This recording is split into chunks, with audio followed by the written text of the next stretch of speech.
जय माँ काली सभी बच्चों को हर हर महादेव। तो कैसे हैं आप सब? माँ जगत जननी जगदम्बा की कृपा से सभी बच्चे अच्छे होंगे और सभी बच्चों की अंदर से भंडार भरे होंगे। माँ की कृपा सभी बच्चों पर बरस रही होगी। तो मैं आज कुछ नया लेकर आई हूँ आप सब लोगों के लिए।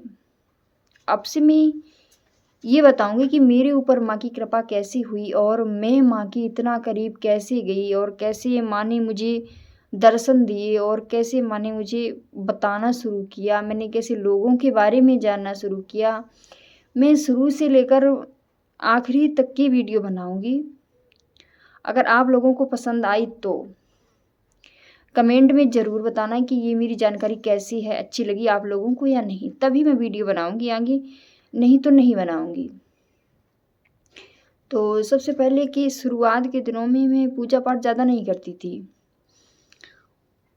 जैसे नॉर्मल लोग सभी करते हैं। नवरात्रि में व्रत वगैरह रखती थी, लेकिन 9 दिन के रखती थी। मुझे ये नहीं पता था कि माँ सच में है भी कि या नहीं। जैसे होली, दिवाली, तीज त्योहार का त्यौहार होता है, उसी तरह से मैं माँ की नवरात्रि मनाती थी कि ये भी कोई एक त्यौहार है। मैं पूजा नहीं करती थी। फिर इसके बाद धीरे धीरे मेरी शादी हो गई।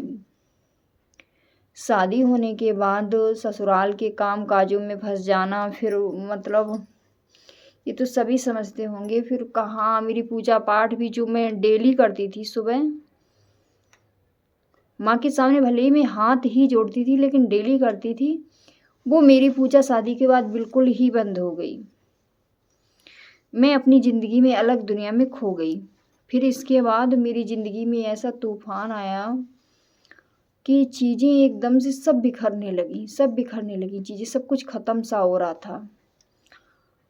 फिर मैं बहुत ज़्यादा परेशान हो गई थी, बहुत ज़्यादा। मैंने कहा अब करें तो करें क्या, और कोई साथ भी नहीं देता था उस टाइम मेरा, क्योंकि ससुराल में कोई साथ नहीं देगा। खुद को सब कुछ खुद से करना पड़ता है और खुद से ही लड़ना पड़ता है, कोई साथ नहीं देता है।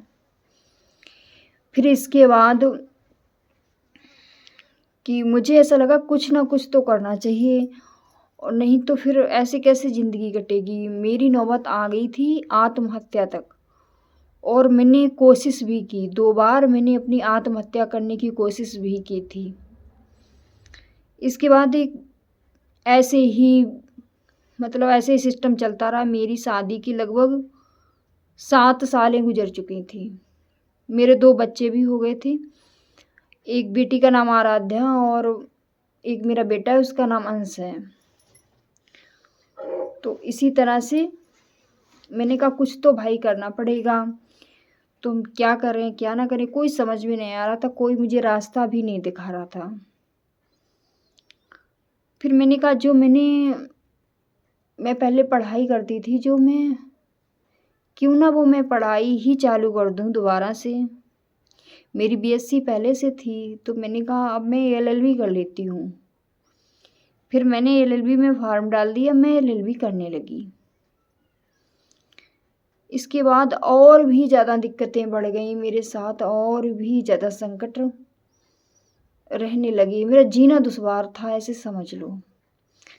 तो मैं एक बार मोबाइल चला रही थी, तो मैंने उसमें देखा, बागेश्वर धाम का वीडियो देखा था सबसे पहले।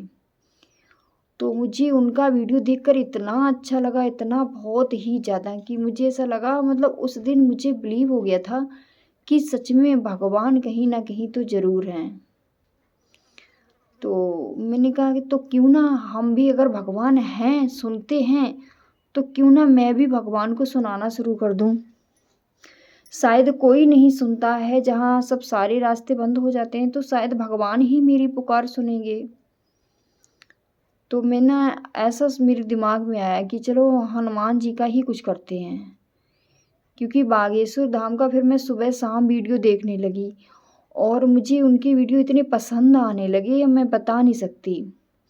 और मेरा विश्वास हो गया हनुमान जी पे कि हाँ भगवान तो हैं, और अगर भगवान नहीं है तो बागेश्वर धाम इतना सब कुछ कैसे बता देते हैं, लोगों के बारे में सब कुछ बता देते हैं।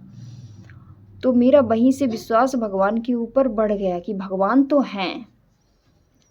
फिर इसके बाद मैंने हनुमान चालीसा सबसे पहले करना शुरू की। तो मेरी एकदम से पूजा में मन लगने लगा, मेरा लगाव होने लगा कि हनुमान चालीसा करनी चाहिए, सच में बहुत अच्छा है। तो मेरी पहली आदत थी, मैं थोड़ा लेट उठती थी। हालाँकि बहुत ज़्यादा लेट नहीं, लेकिन थोड़ा बहुत लेट उठती थी।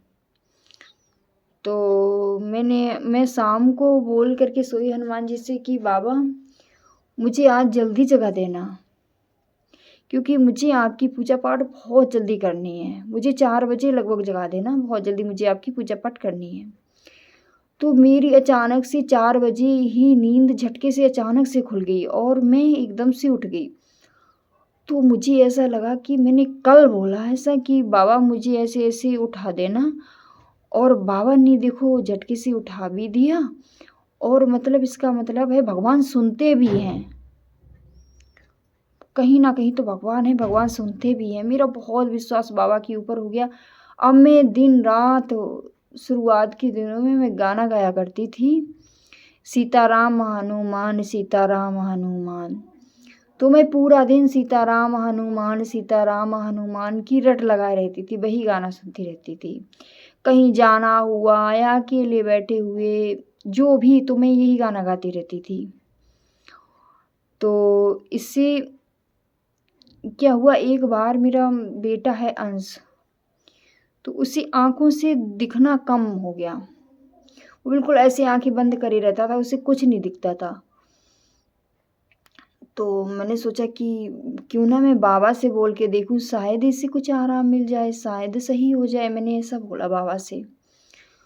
तो इसके बाद शाम को मैंने बोला, मंगलवार का दिन था, सुबह मैंने सुबह बाबा से बोला कि बाबा मेरे बच्चे की आँखें सही हो जाएँ, मैं शाम को ही आपको प्रसाद चढ़ाऊँगी और मेरा बच्चा देखने लगे। तो उसे थोड़ा-थोड़ा आराम होने लगा। अब तो मेरी खुशी का ठिकाना नहीं, मैं बहुत ज़्यादा उस दिन खुश थी कि बाबा ने मतलब मेरी पुकार सुन ली और मेरे बच्चे की आँखें धीरे-धीरे से सही होने लगी। मैं बहुत खुश थी उस टाइम। सच में मैं इतना खुश थी, मैं बता नहीं सकती हूँ आप लोगों को। फिर वो धीरे-धीरे अगला मंगलवार जब तक आया, मेरे बेटे की आँखें बिल्कुल एकदम से सही हो गईं। एकदम से वो देखने लग गया। तब मुझे बहुत ज़्यादा विश्वास हो गया कि हाँ, फिर मैं हनुमान अष्टक का पाठ करने लगी। और जब मंगलवार होता था तो मैं सुंदरकांड भी पढ़ती थी, जैसे पूरा नहीं पढ़ पाती थी। मैं ज़्यादा देर तक नहीं बैठ पाती हूँ, तो पूरा नहीं पढ़ पाती थी, मैं आधा-अधूरा पढ़ लेती थी, फिर पन्ना वहीं पर पलट देती थी, फिर अगली मंगलवार वो जो बचता था वो पढ़ लेती थी। फिर इसके बाद धीरे-धीरे ऐसे ही चलता रहा, ऐसे ही चलता रहा। फिर मैंने एक पहले मेरे पास मेरी समस्या बहुत ज़्यादा ख़राब थी, बहुत ज़्यादा समस्या ख़राब थी। मेरे पास रहने को घर तक भी नहीं था, छत भी नहीं थी मेरे पास उस समय, और मेरे सास-ससुर ने मुझे अलग कर दिया था। क्या ही मैं बताऊँ वो बातें आप सब लोगों को। मेरे सास-ससुर ने अलग कर दिया था, मुझे एक भी अन्न का दाना नहीं दिया था कि जाओ जैसे मर्ज़ी हो खाओ जाके। उस टाइम बिल्कुल अलग कर दिया था। तो मैं बहुत ज़्यादा परेशान हो गई थी, अब मैं करूँ तो करूँ क्या? पर मुझे बाबा पर भरोसा था कि बाबा मेरी लाइफ़ में जो भी करेंगे अच्छा ही करेंगे। तो मैं खुशी-खुशी बाबा का चालीसा करती रही और उनके ही गुण गाती रही। मैंने कहा सब कुछ आप ही देख लेना बाबा, और आपको ही सब कुछ करना है। फिर इसके बाद धीरे-धीरे सब कुछ अच्छा होने लगा। मुसीबत तो आई, लेकिन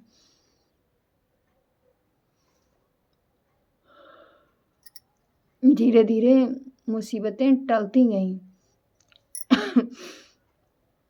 फिर क्या हुआ इसके बाद, तो मेरे रहने को छत नहीं थी, तो इनकी आराध्या के पापा चले गए थे बाहर नौकरी करने के लिए।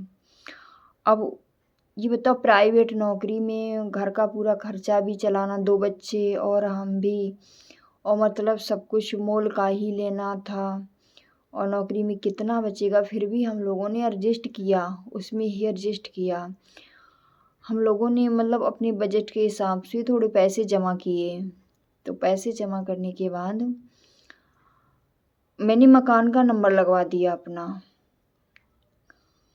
मकान का नंबर लगवा दिया। ये बहुत पुरानी बातें नहीं हैं, ज़्यादा इस बात को 2 साल हुए हैं, बहुत ज़्यादा पुरानी बातें नहीं हैं।